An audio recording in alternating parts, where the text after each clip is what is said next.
Doutor André Weinert, Bom, bem-vindo mais uma vez, mais nosso uma nutrólogo, sempre com a gente se derrete, né? Essa criançada deixa a gente assim, com o cabelo em pé muitas vezes, e não é fácil. Nem um pouco. Mas são umas descobertas tão incríveis a cada fase, que a gente fala, meu Deus, vamos dar uma atenção para esta fase, tal descoberta, e eu acho muito legal, principalmente as crianças que se interessam pela comunicação, eu fico muito feliz em poder ceder esse espaço. E é legal que parece que não é a gente que ensina, somos nós que ensinamos eles, né? Eles ensinam mais a gente do que nós a eles. Não né? tenho dúvida. Não tem dúvida. Todo dia. Todo dia tem uma surpresa. Aí. Agora, o nosso assunto de hoje, que você vai nos ensinar muito, é um assunto interessantíssimo.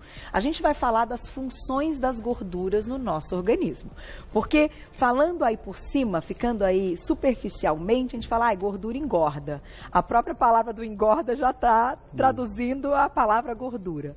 E muita calma nessa hora. Tudo em excesso, claro que vai fazer mal. Só que, antes de tudo, elas cumprem funções. E é isso que você vai contar pra gente, inclusive pra gente entender qual escolha, qual gordura a gente vai escolher. Porque umas cumprem funções até mais rápidas e vão se acumular menos.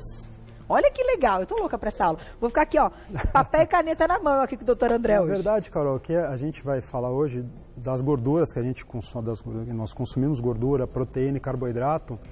E o mais importante disso tudo é como elas ficam acumuladas no nosso organismo. E a importância desse tecido adiposo no nosso organismo, qual é? Né?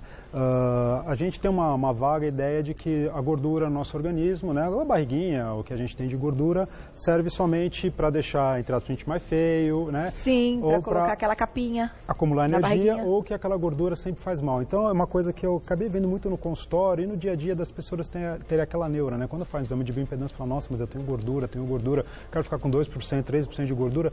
Mas na verdade as pessoas não têm noção, na verdade nem a ciência tinha muita noção até meados da década de 90, que a gordura, o nosso tecido adiposo, ele tem muito mais funções do que simplesmente armazenar energia. Armazenar energia. Né? Então até 1993, 94, a academia, a ciência inteira achava, bom, o tecido adiposo é para armazenar energia. E hoje não, hoje a gente já sabe que o tecido adiposo, aquilo que a gente armazena, que a gente tem no nosso organismo, tem inúmeras funções. Né?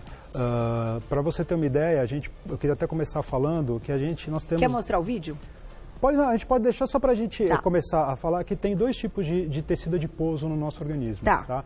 A gente tem a gordura branca e a gordura marrom. Não sei se, e tem o terceiro tipo, que é a gordura bege, que está sendo mais estudada, mas... Da gordura bege eu não sabia. Existe hoje, tem um terceiro que é a gordura bege, mas vamos falar da gordura branca e da gordura marrom. A gordura marrom é uma gordura, que é um tecido adiposo marrom, que é um tecido que não aquela energia que ela recebe, ela não armazena, ela transforma aquilo em calor. Então, o recém-nascido tem muito, o adulto tem bastante hoje também. A gente sabe pouco ainda sobre a gordura marrom, além dessa função que ela exerce no nosso organismo. Para você ter uma ideia, um recém-nascido tem cerca de 50 até 200 gramas de gordura marrom no corpo, e um adulto também de 100 a 200 gramas. Só que você pegar um recém-nascido e um adulto, então, proporcionalmente, um recém-nascido tem muito mais. E por que o recém-nascido tem muito mais? Porque esse tipo de gordura é uma gordura que gera calor. Então, ela pega aquela energia para gerar calor, ela não armazena aquela energia. Ela gasta. Ela gasta. E ela é marrom por conta da composição dessa molécula. Ela tem muita mitocôndria. Mitocôndrias são organelas que todas as nossas células têm, que são responsáveis por produção de energia, por produção de calor, de ATP. Então, a gente tem muito. E essa gordura ficando marrom. Então, por isso, algumas vertentes falam que os recém-nascidos têm esse tipo de gordura por conta de produção de calor, principalmente porque tem menos massa magra, é mais suscetível ao frio, então essa produção de calor ajudaria a regular a temperatura corporal. Nossa, é muito inteligente, né? Nosso corpo é muito inteligente. É muito inteligente. Mas por que a gente vai diminuindo essa quantidade de gordura marrom e a gente acaba tendo mais a branca, que é a que estocaria? Porque nós vamos... Não se sabe o motivo exato por que se diminui, principalmente a parte de tecido adiposo marrom, mas nós vamos, com o passar do tempo, nós vamos desenvolvendo outros mecanismos, a gente vai desenvolvendo massa magra, nós vamos desenvolvendo, nossa alimentação acaba mudando, nós vamos nos adaptando a diferentes situações, e isso faz com que nós precisemos menos dessa gordura marrom. Entendi. e aí a gente acaba desenvolvendo a gordura branca. Tá. Tudo que a gente usa pouco, desculpa te interromper, em algum momento acaba ficando ali esquecido e diminui. Sim, faz sentido. Se bem que hoje tem estudos que mostram que a nossa gordura marrom, por pouco que a gente tem aqui, a gente tem mais concentração na região do pescoço, do tórax, essa gordura marrom.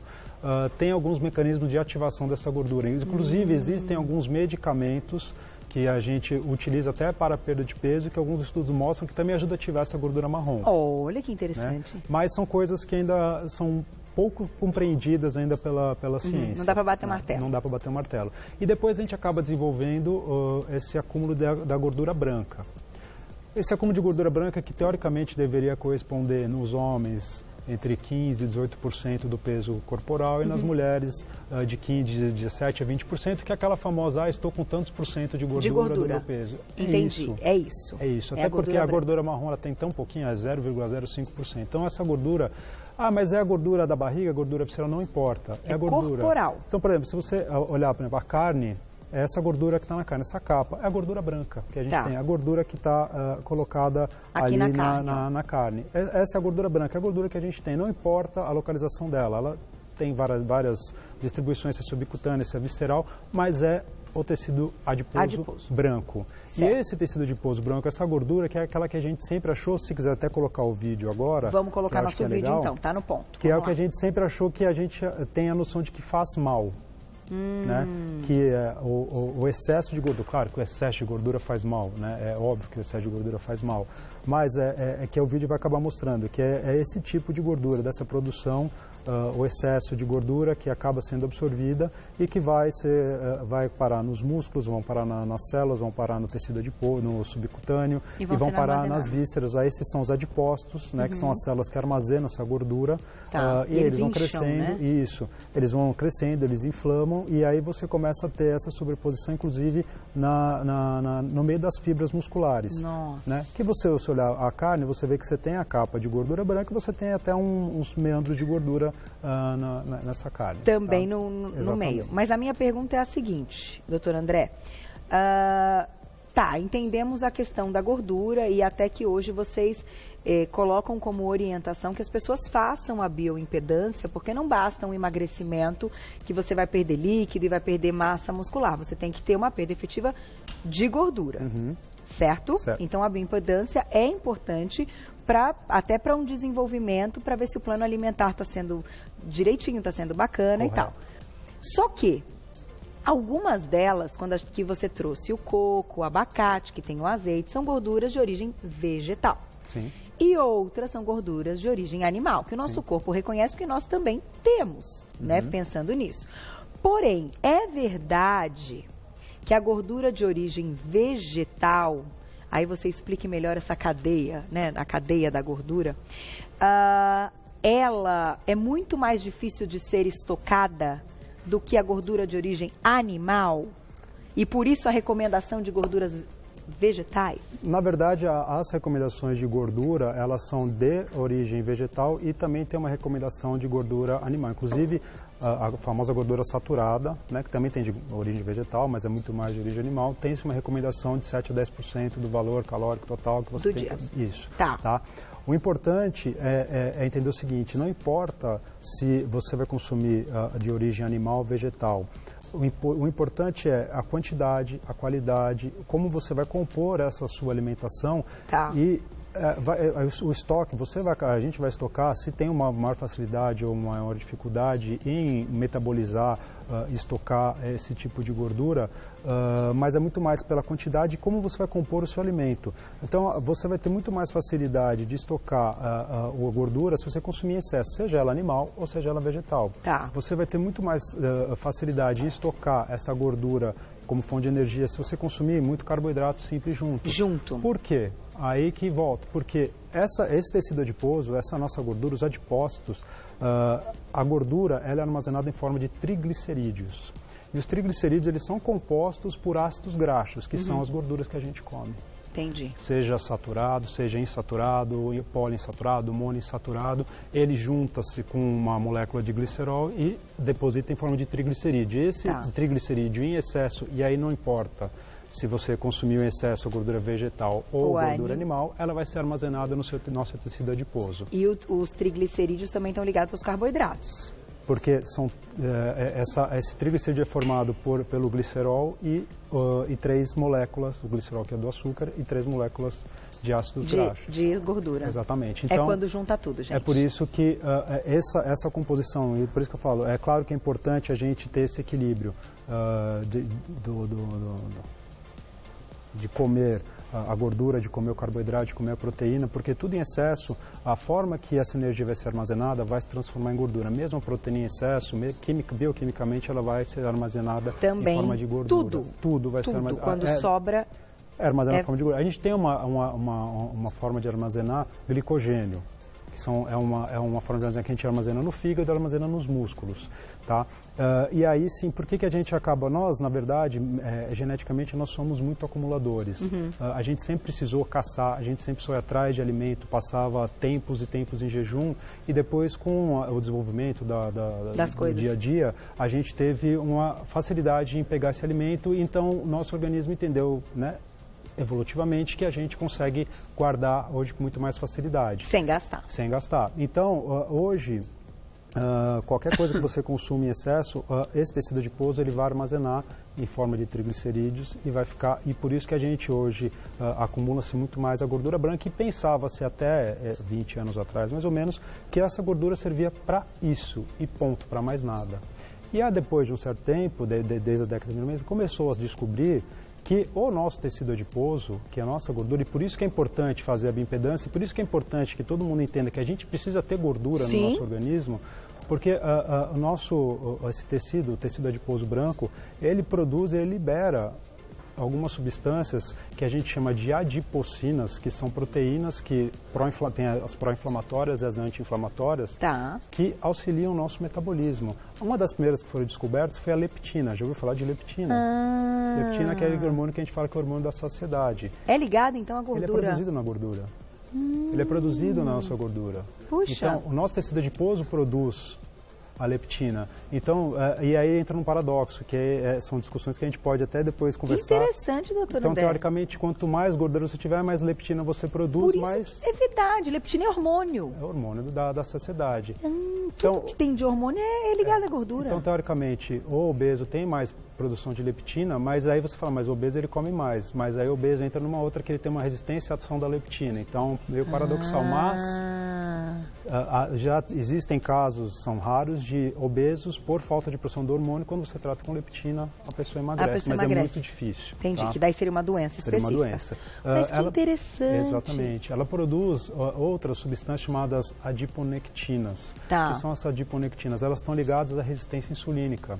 A gente sabe que um dos maiores guardadores, uma das maiores substâncias que ajudam a guardar a gordura é o excesso de insulina. A adiponectina trabalha diretamente com a resistência insulínica. Puxa então, vida. Esses pacientes, as adiponectinas são produzidas também no nosso tecido adiposo. Então é importante que a gente sabe hoje que pacientes bariátricos hoje começam a perder gordura, tem aumento dessas adiponectinas, diminui a resistência insulínica. Então está uma coisa ligada à outra. Que interessante. Então assim, até a gente tem uma imagem para mostrar. Vamos colocar uma fotinha Pode colocar que você só para a gente mostrar, para entender que a gordura não serve só para armazenar. Ela gira em torno de tudo isso. Ela vai mexer no seu apetite, que eu acabei de falar da leptina, no metabolismo energético, ela vai mexer na resistência insulínica, ela vai mexer na imunidade, na inflamação. Porque existem outras adipocinas que são pró-inflamatórias, que elas liberam, elas pioram essa inflamação. Então, por exemplo, interleucina 6, fator de necrose tumoral. Então, são pacientes que, quando estão internados, pacientes oncológicos, por isso que muitas vezes aumenta o risco de câncer, porque aumenta a produção dessas proteínas que sinalizam o aumento do risco de câncer. Mas a minha dúvida é o seguinte: se o excesso é prejudicial por diversas questões, porque viram as doenças metabólicas e problemas cardiovasculares, quanto é o ideal? A gente pode dizer que isso é individual de cada um? Na verdade, ou hoje vocês pregam um mínimo e um máximo? Existe uma média que se faz, né? O que eu falei no começo, um homem mais ou menos de 15, 18, 19, até 20%, a mulher de 16, 17 até 22, mas depende da idade, depende de um monte de fatores, de atividade, etc. como também o excesso faz mal e a falta faz mal. A falta faz mal. Né? Quando você ouve falar de, por exemplo, pacientes anoréxicas, a primeira coisa que você vê na paciente anoréxica... Suspende a menstruação, né? Por quê? Porque os hormônios são esteroides. Os hormônios também vêm da gordura. Então, déficit de gordura vai ter um déficit hormonal. Excesso de gordura, pelo outro lado, por exemplo, o paciente obeso, a gente ouviu falar do cortisol, da testosterona. A gordura, ela é muito ruim em excesso, porque se a gente pegar na parte hormonal, ela adora transformar o hormônio masculino, a testosterona, em estradiol. Ela adora transformar a cortisona em cortisol. Então, o excesso de gordura atrapalha o caminho dos hormônios e a falta de gordura atrapalha a produção de hormônio. Gente, é uma aula de equilíbrio, né? De bom senso em tudo. E entender que o tecido adiposo, na verdade, ele é um órgão endócrino, ele não é só para armazenar energia. Então, acho que a mensagem que mais queria passar, que eu achei que seria legal, é assim, vamos nem no excesso e também tomar cuidado, porque hoje com essa coisa do fitness, que eu acho legal, de ultrapassar os limites do bom senso, também não é legal. Né? Porque certo. A falta...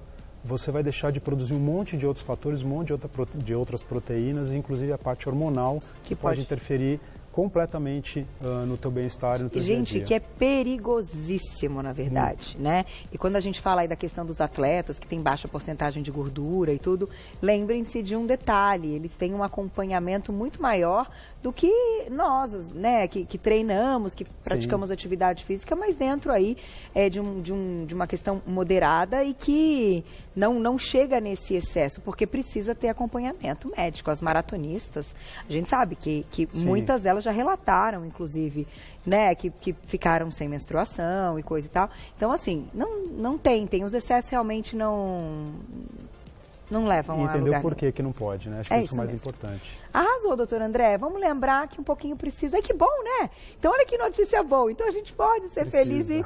né? Porque gordura é gostosa, o sabor da gordura. Sim. Tudo que tem gordura, quando você tem isso na questão do paladar, é claro que a gente sabe que ele é mais um realçador do paladar, dos sabores. Então, tem ali também essa questão. Mas...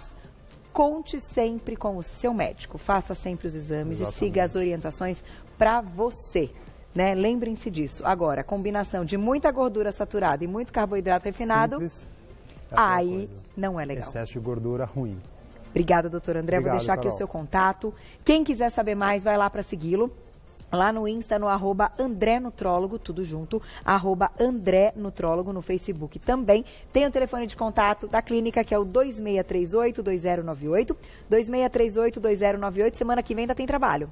Ainda tem, não. Ainda? Não vamos parar, não. Não vamos parar, não pode parar, não. Tudo de bom pra você e pra sua família. Um Natal maravilhoso, um ano novo lindo, junto com a gente ano que vem. Ótimo. Pra mais um ano, pra gente ajudar aí muita gente. Obrigada, viu? Carol.